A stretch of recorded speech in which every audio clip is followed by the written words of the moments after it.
Hello everybody, I'm David Shuster. The Republican Party keeps proving their leaders will say or do anything to gain power, regardless of the harm the rhetoric causes. The latest example involves RNC Chair Lara Trump. On CNN, host Dana Bash pressed Lara Trump about why her father-in-law Donald Trump keeps spreading dangerous conspiracy theories, and Bash listed Trump's latest hurricane-related lies. He said that FEMA is only offering $750 to Americans who have had their homes destroyed. That's not true. He's also echoing conspiracy theorists online who falsely claim that the administration is redirecting disaster money for undocumented immigrants. That's also not true. Why is he spreading misinformation in a crisis like that? And does that concern you about your fellow North Carolinians and how and whether they could actually get help? Before we dive into Lara Trump's response, I want to highlight just how appalling this is. People have literally seen their lives destroyed, and Donald Trump's claims, to the extent they are believed, are adding to the suffering and misery. But the Trump campaign shows no shame because this nonsense might help them win the election. And many of the people affected by the hurricanes are actually Donald Trump's own supporters. And yet Trump is actively spreading confusion and chaos, all because he's desperate for any political advantage he can get. In Donald Trump's mind, it seems like it doesn't matter who gets hurt in the process. Now, let's take a look at Lara Trump's shameful response. Again, Dana Bash asked, why is Donald Trump spreading misinformation, and does that concern you? Look, Kamala Harris did come out and say it's $750 per family right now. The idea that we've spent $650 million in fiscal year 24 on the migrant crisis that Kamala Harris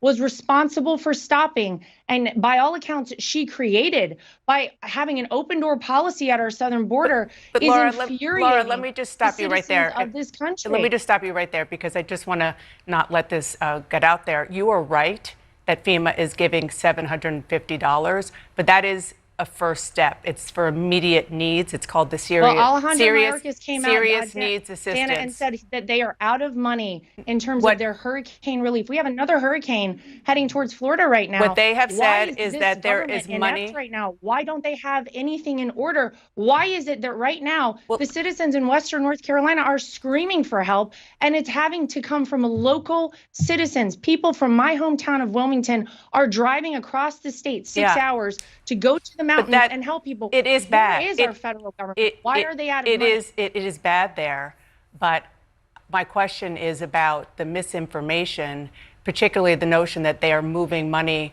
to migrants, you say undocumented migrants, which FEMA says flatly is not true. And if people are not getting correct information, then they can't go for assistance as they have been asked for. I want you to listen to what the Republican senator from North Carolina, Tom Tillis, said about the rescue and recovery efforts.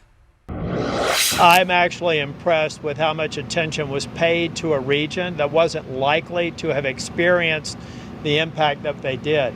For anybody who thinks that any level of government, anybody here, could have been prepared precisely for what we're dealing with here, clearly are clueless.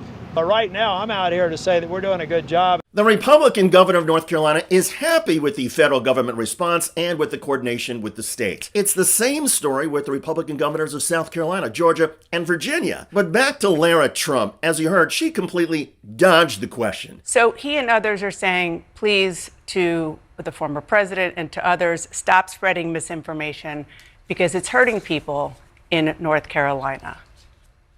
I'm so glad to hear that he feels that way, but instead of addressing why her father-in-law is spreading harmful conspiracy theories and lies about FEMA, Lara Trump deflects and pivots to immigration. But as the CNN anchor noted, money to help migrants is allocated separately from the money for disaster assistance. They are separate congressional votes. But Lara Trump conflates it all, lies about the budget process, and spreads misinformation and confusion. The end result is that some voters who are already reeling from the storms are now even less certain about their possible recovery and have less faith in the institutions that exist to help them. This tactic of frightening and demoralizing people is unfortunately nothing new for the Trump campaign. And instead of offering facts or clarity, Lara Trump skirts around the truth and feeds into the anti-government narrative her father relies on to keep his base inflamed. This kind of deliberate avoidance isn't just frustrating, it's dangerous. Misinformation during a crisis like a hurricane has real consequences. And by refusing to answer or address Dana Bash's question directly, Lara Trump is not only dodging accountability, but she's also adding to the chaos and confusion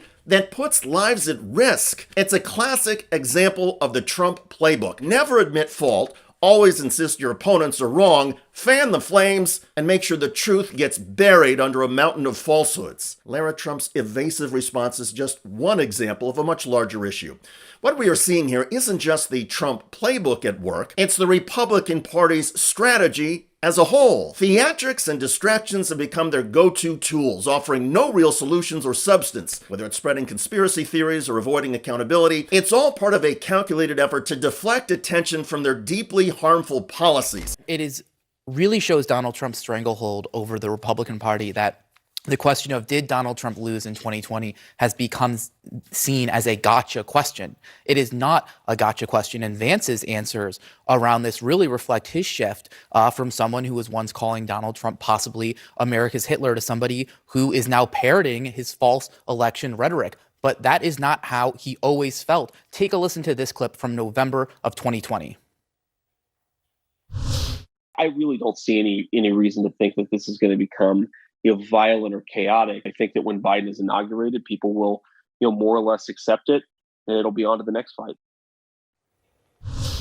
And what does Vance say there? He says that Biden is going to be inaugurated. He said that he does not think things are going to get violent, and that is a remarkable shift from him parroting those false election claims today. Parroting false claims so that Vance can be in line with Donald Trump. And when political leaders lie, it becomes even more difficult to address the reality of the challenges facing our nation, whether it's climate change or healthcare or even cleaning up after a disaster. Donald Trump Republicans rely on distraction, misinformation, and fear to keep people away from the truth. And the Trump campaign would rather stir up controversy and feed the MAGA base with lies and conspiracy theories than tackle the hard work of actually governing. And behind the smoke and mirrors is an agenda that only serves the wealthy and the powerful, leaving ordinary Americans behind and even more confused. What we are seeing with Donald Trump is just the loudest, most extreme version of conservatives who often choose to put political power over the well-being of the people they claim to represent. Thankfully, the Republican governors in the hurricane states are refusing to go along with the Trump nonsense,